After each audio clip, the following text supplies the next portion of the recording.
European union topic complete करने के बाद आज का हमारा टॉपिक है association of south east Asian Nations, ASEAN, ASEAN. ये एक ऑर्गेनाइजेशन बनी, क्यों? क्योंकि नेबरिंग कंट्रीज थी जो उनकी कुछ कॉमन प्रॉब्लम्स थी और उन कॉमन प्रॉब्लम्स को वो सॉल्व करने के लिए एक साथ आए। अगर नेबरिंग कंट्रीज आपस में फाइट करती रहेंगी, ट्रेड नहीं करेंगे, एक दूसरे के साथ हेल्प नहीं करेंगे, तो कितना अनस्टेबल हो जाएगा। और इसी प्रॉब्लम को सॉल्व करने के लिए कुछ कंट्रीज ने मिलकर एक ग्रुप बनाया, ASEAN, association of south east Asian nation.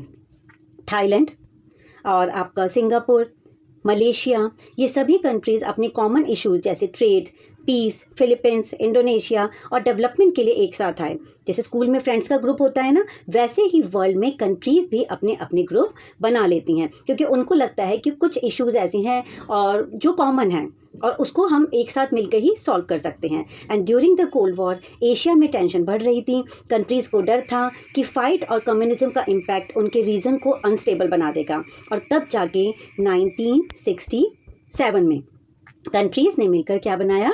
ASEAN. तो आज हम यही टॉपिक पढ़ने जा रहे हैं, ठीक है? चलो आगे बढ़ते हैं। सबसे पहले ASEAN flag, 10 stock of paddy rice represent the 10 south east Asian countries. 5 जो कंट्रीज है वो फाउंडिंग मेंबर्स हैं और 5 बाद में ऐड हुए and bound together in friendship and solidarity. The circle सिंपलाइज the unity of ASEAN. You can see the flag. उसके बाद आगे बढ़ते हैं। Efforts at Asian and Third World Unity such as Bandung Conference and the Non-Aligned Movement। आपको पता है during the cold war बनी, जब एशियन और थर्ड वर्ल्ड कंट्रीज़ आपस में यूनाइट हो रही थी, क्योंकि न्यूली डेवलप्ड कंट्रीज़ थी, उनकी प्रॉब्लम्स, उनके इश्यूज सब कॉमन थे और बहुत सारे उनके सामने प्रॉब्लम थी, क्योंकि अभी नई नई आज़ादी मिली थी, तो सबको अपने आप को डेवलप करना था। बहुत सारे सोशल पॉलिटिकल इश्यूज उनके कॉमन थे, तो इसके लिए अफ्रीकन और एशियन कंट्रीज़ एक साथ आई। बांडुंग कॉन्फ्रेंस और नॉन अलाइन मूवमेंट, जो बाद में भी हम डिटेल में पढ़ेंगे। बांडुंग कॉन्फ्रेंस की बात करें तो ये क्या था? First large scale Afro Asian conference था, ठीक है? ज़्यादा जो कंट्रीज़ थी इनमें वो न्यूली इंडिपेंडेंट कंट्रीज़ थी और ये कब हुआ था? 1955 में, इंडोनेशिया में, जावा में, ठीक है? आप नॉन अलाइन मूवमेंट की बात करें, वो भी हम बाद में डिटेल में पढ़ेंगे, जिसके फाउंडेशन तो बांडुंग कॉन्फ्रेंस में ही रख दी गई थी कि हाँ हम नॉन अलाइन मूवमेंट बनाएंगे। और आपको बता दूं नॉन अलाइन मूवमेंट, क्योंकि उस टाइम क्या हो रहा था? कोल्ड वॉर चल रहा था, 2 सुपर पावर थी, यूएसएसआर और यूएसए, और न्यूली डेवलप्ड कंट्रीज़ को ये फियर था अगर हम किसी भी सुपर पावर को ज्वाइन कर लेंगे, यूएसए या यूएसएसआर को, तो फिर से हमारी पहले जैसी सिचुएशन हो जाएगी जैसे कोलोनिज्म के टाइम पे थी। तो इसलिए हम एक अपना रास्ता खुद बनाएंगे और इसलिए न्यूली डेवलप्ड कंट्रीज़ ने नाम बनाया नॉन अलाइन मूवमेंट। और ये मूवमेंट ऑफिशियली स्टैब्लिश कब हुआ? बेलग्रेड कॉन्फ्रेंस में 1961 में, 1961 in Belgrade conference by 5 leaders. Nehru India से, जोसेफ टीटो यूगोस्लाविया से, और नासिर इजिप्ट से, निरुपमा घाना से और सुकार्नो इंडोनेशिया से, ठीक है? और in establishing the convention for informal cooperation and interaction, ये क्यों बनाए गए थे? कि कंट्रीज़ के बीच एक दूसरे को बहुत कॉपरेशन हो, इनफॉर्मल तरीके से एक दूसरे को कॉपरेट करें, कोऑर्डिनेट करें। The south east Asian nation sought an alternative by establishing the association for south east Asian nation ASEAN. और ऐसे में साउथ ईस्ट एशियन नेशन उन्होंने भी अपना एक अल्टरनेट बनाया, एक साथ आई, और जो कब स्टैब्लिश हुआ? 1967 में, बाय 5 कंट्रीज। अभी मैंने मैप में आपको शो किया, Indonesia, Malaysia, Philippines, Singapore and Thailand, ठीक है? एक बार फिर से मैप में देखो, लर्न हो जाएगा। Indonesia, Malaysia, Philippines, Singapore, Thailand, okay? IMPST, IMPST, Indonesia, Malaysia, Philippines, Singapore and Thailand, these are the founding members of the ASEAN, ठीक है? ये देखो, इधर देखो। और बाद में जिन कंट्रीज ने बाद में ज्वाइन किया, Brunei, Vietnam, Myanmar, Laos and Cambodia. ये ज़रूरी नहीं है, एटलीस्ट आप जो फाउंडिंग मेंबर्स हैं उतना लर्न कर लेंगे। ऑब्जेक्टिव की बात करें आसियान की, तो primary to accelerate economic growth and through that social progress and cultural development. सबसे पहले अगर आपने जब यूरोपियन यूनियन पढ़ा, वो भी पहले क्यों बनी थी? इकोनॉमिक डेवलपमेंट के लिए वो एक साथ आए थे सेकेंड वर्ल्ड वॉर के बाद। इसी तरीके से आसियान का भी मेन ऑब्जेक्टिव क्या है? Economic growth and social progress. Secondary objective was to promote regional peace. और कोई भी कंट्री तभी डेवलप कर सकती है जब वहाँ पर पीस हो, स्टेबिलिटी हो एंड रूल ऑफ लॉ हो and the principles of United nation charter. और यूनाइटेड नेशन के चार्टर को हम फॉलो करेंगे, जो भी प्रिंसिपल्स है उनके अंडर रह के काम करेंगे, ठीक है? उसके बाद एक क्वेश्चन बनता है आपका, the ASEAN way. It means ASEAN के जो काम करने का तरीका है, वो जिस तरीके से आपस में मेंबर नेशन एक दूसरे को कोऑर्डिनेट करते हैं, द फंडामेंटल, ये इंपॉर्टेंट है। Principle of this organization is that there should not be any intervention in the internal matters of the member nation and their sovereignty should be respected. जो भी member nation है एक दूसरे के internal matters में interfere नहीं करेंगे और सभी मेंबर नेशन एक दूसरे की कंट्री की सॉवरेनिटी को रिस्पेक्ट करेंगे. One of ASEAN most important characteristic is what is called ASEAN way. तो अब जब अगर एग्जाम में आएगा व्हाट इज आसियान वे तो आप लिख लेंगे कि it is a system of consensual decision making through discussion in which open disagreement and controversy are avoided at all cost. ये मतलब आसियान को जो काम करने का तरीका है जहाँ पे जो भी डिसीजन लिए जाते हैं पूरी सहमति से लिए जाएंगे और डिसएग्रीमेंट की कंट्रोवर्सी के लिए वहाँ पे कोई जगह नहीं है. ठीक है, आसियान वे क्लियर हो गया. आगे बढ़ते हैं. If there is no consensus, the member agreed or to disagree, they do not impose their opinion and beliefs on member nation who are in a minority. In case अगर किसी issue पे consensual नहीं होता है और सब सहमत नहीं हैं तो ऐसे में ज़बरदस्ती उस मेंबर नेशन पे अपने जो डिसीजन है वो इम्पोज नहीं किए जाएंगे. ठीक है, when there is a dispute member set it aside and concentrate on cooperation in areas. ठीक है, उस डिस्प्यूट वाला जो भी इशू है उसको साइड रखे और बाकी मुद्दों पे एक दूसरे को कोऑपरेट करेंगे. क्लियर. चलो उसके बाद आ जाता है आपका the role of dimensions of ASEAN. 3 pillars: security community, economic community and cultural community. तो सबसे पहले हम क्या करेंगे? Security community. The ASEAN Security Community was based on the conviction that outstanding territorial disputes should not escalate into armed confrontation. जो भी member nation है अगर आपस में कोई टेरिटोरियल इश्यूज हैं तो कोशिश करेंगे कि पीसफुल तरीके से प्रॉब्लम सॉर्ट आउट हो जाए जो भी इशू हैं और आर्म कन्फ्रंटेशन मेंबर्स कंट्री के बीच में ना हो. By 2003 ASEAN had several agreements in place by which member states promised to uphold peace, neutrality, cooperation, non-interference and respect for national differences and sovereign right. Peace की बात करते हैं, neutrality की बात करते हैं, कोऑपरेशन की बात करते हैं, नॉन इंटरफेरेंस की बात करते हैं और एक दूसरी कंट्री की रिस्पेक्ट और सॉवरेनिटी को मेंटेन रखेंगे. The ASEAN regional forum ARF full form पता होनी चाहिए which was established in 1994. Year पता होना चाहिए. Is the organisation that carries out coordination of security and foreign policy. क्या काम है? मेंबर नेशन के बीच में कोऑर्डिनेशन करना सिक्योरिटी को लेकर और फॉरेन पॉलिसी का. ठीक है. ASEAN as an economic community, जिस तरह यूरोपियन यूनियन स्टार्टिंग में इकोनॉमिक डेवलपमेंट के लिए एक साथ आई थी उसी तरह आसियान का भी मेन ऑब्जेक्टिव यही था, mainly an economic organisation. Although ASEAN economic is less developed than that of the United States और द यूरोपियन नेशन. बिल्कुल, अगर आप आसियन कंट्रीज़ की बात करें तो यूनाइटेड स्टेट्स और यूरोपियन कंट्री से लेस डेवलप्ड हैं. And the objective of the ASEAN economic community are to create a common market.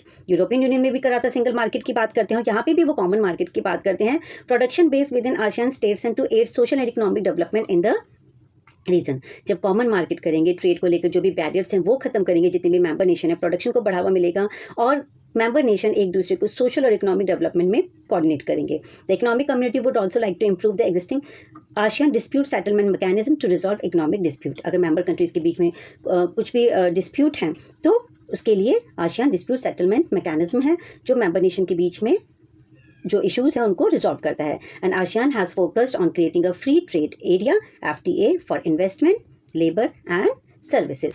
तो 2 पिलर हमने कर लिए. कौन कौन से? एक तो आपका सिक्योरिटी और एक इकोनॉमिक कम्युनिटी वाला. उसके बाद थर्ड करने से पहले हम करेंगे आसियान विजन 2020, 2025 वाला भी करेंगे और साथ में 2045 वाला विजन भी करेंगे. आई नो कि बुक में नहीं है बट करंट सिनेरियो के साथ हम 2045 वाला विजन भी कर लेते हैं. ठीक है. ASEAN vision 2020 is a historic document. ASEAN countries should show their commitment to certain democratic values. जो भी मेंबर नेशन है डेमोक्रेटिक वैल्यूज के लिए कमिटेड हैं. And ASEAN countries aimed was single market by 2020 to allow free flow of goods, services and capital across the entire region. Single market की बात करते हैं, जो भी गुड्स, सर्विसेज और कैपिटल को लेकर बैरियर्स उनको खत्म करने के. During the cold war years Indian foreign policy did not pay adequate attention to ASEAN but in recent years India has tried to make amends and its signed FTA free trade agreement with 2 countries, Singapore and Thailand. ये याद रखेंगे, Singapore और Thailand. उसके बाद आ जाता है ASEAN vision 2025. People centred approach रहेगी. Regional integration की बात करते हैं, रीजनल यूनिटी और कॉपरेशन को एनहेंस करने की बात करते हैं, सोशल रिस्पॉन्सिबिलिटी की बात करते हैं, ensuring fundamental freedom, human rights and better quality of life, addressing challenges. वो एनवायरमेंट को लेके हो सकते हैं, पैंडेमिक्स को लेके हो सकते हैं, जिस कोई भी तरह के चैलेंजेस हैं तो उसमें सब मेंबर नेशन एक दूसरे को कोऑर्डिनेट करेंगी. Promoting ASEAN's role as a global player. ये था आपका आसियान विजन 2025. 20 हो गया, 25 हो गया। अब हम करेंगे थोड़ा करंट सिनेरियो के साथ आसियान कम्युनिटी विज़न 2025। हो सकता है बच्चों को ये लगे ज़्यादा 12th क्लास के स्टूडेंट्स के लिए, बट ये क्लास और भी बच्चे जो देख रहे होंगे जो अदर कॉम्पिटिटिव एग्जाम्स की प्रिपरेशन करते हैं तो उनके लिए भी हेल्पफुल है। The vision of ASEAN as reaffirmed in the ASEAN community vision 2025। 20 year का रोड मैप तैयार किया गया है to build a resilient, innovative, dynamic and people centred community. Flexibility लाने की बात करी गई है, इनोवेटिव, डायनेमिक और पीपल सेंटर्ड कम्युनिटी की बात की गई है। The core aim is to maintain peace, stability, prosperity while enhancing regional integration, economic growth, social inclusion through sustainable development and strong unified action. Very very important. अगर examination purpose से भी आप नहीं देखें कि नहीं ये 12th क्लास के बोर्ड के एग्जाम में नहीं आएगा तो भी ये आपको पढ़ना चाहिए, क्योंकि आसियान जब आप टॉपिक पढ़ रहे हैं तो आपको करंट सिनेरियो के साथ पढ़ना है। क्लियर? तो ASEAN community vision 2025 20 year road map जो मई 2025 में बना था, 2026 से इंप्लीमेंट हुआ। Resilient, innovative, dynamic and people centred community, core aim to maintain peace, stability and prosperity, regional integration, economic growth, social inclusion through sustainable development and strong unified action. Done? चलो आगे बढ़ते हैं। की पिलर्स की बात करें ASEAN vision 2045 की, adopted in May 2025, 20-year roadmap prioritizes a community that is secure, technologically advanced and united in diversity. Security की बात करते हैं, टेक्नोलॉजी में एडवांस हों ये सभी देश, और ठीक है and regional piece and stability, मतलब अलग अलग मेंबर नेशन कंट्रीज हैं बट फिर भी हम एक हैं। रीजनल पीस और स्टेबिलिटी की बात करते हैं, to maintain peace in South East Asia, nuclear weapon free zone, okay, zone of peace. Economic integration seeks to promote a highly integrated, a better connectivity. उसके बाद people centered community focuses on inclusive growth, reducing poverty, disparities, fostering cultural understanding and empowering citizens through quality education and social development. people centered community पे focus करते हैं, जब quality education होगा तभी social development होगा, तभी एम्पावरिंग सिटीजन होगा। Fostering cultural understanding को प्रमोट करने की बात करते हैं, पॉवर्टी को रिड्यूस करने की, डिस्पैरिटी को खत्म करने की, इंक्लूसिव ग्रोथ की बात करते हैं। एक्सटर्नल रिलेशन की बात करें तो strengthen centrality in international affairs, particularly in the Indo Pacific to navigate geopolitical tension and maintain regional influence. The motto guiding this vision is one vision, one identity and one community. ठीक है, हम सब अलग अलग member countries हैं, but one vision, one identity and one community.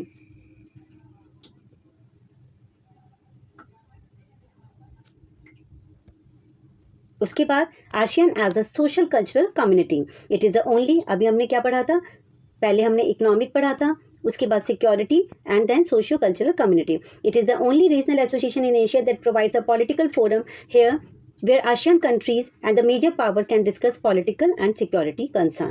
Mutual cooperation also increased in the fields of population control, sports and higher education. अगर आप ध्यान से देखें तो आसियान विजन 2025 में सारे पॉइंट्स आ गए हैं, ठीक है। Visa rules were relaxed to encourage tourism, मतलब हम इकोनॉमिक इश्यूज़ पे तो साथ हैं ही, सोशल कल्चरल इश्यूज़ पे भी हम एक दूसरे को पूरा कोऑर्डिनेट करेंगे, एक दूसरे के सोशल डेवलपमेंट के लिए काम करेंगे और कल्चरल डेवलपमेंट के लिए भी काम करेंगे, ठीक है। पॉपुलेशन कंट्रोल के लिए एक साथ आएंगे, स्पोर्ट्स और हाई एजुकेशन को बढ़ावा देंगे, इसके लिए एक दूसरे के साथ कोऑर्डिनेट करेंगे। वीज़ा रूल्स को रिलैक्स किया जाएगा जिससे टूरिज्म को बढ़ावा मिले। क्लियर?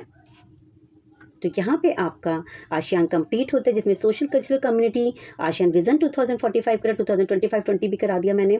उसके बाद इकोनॉमिक कम्युनिटी, सिक्योरिटी कम्युनिटी, तो 3 पिलर्स में आप सिक्योरिटी, इकोनॉमिक और कल्चरल, जब इकोनॉमिक करेंगे तो उसमें विजन वाला टॉपिक भी आ जाएगा, ठीक है।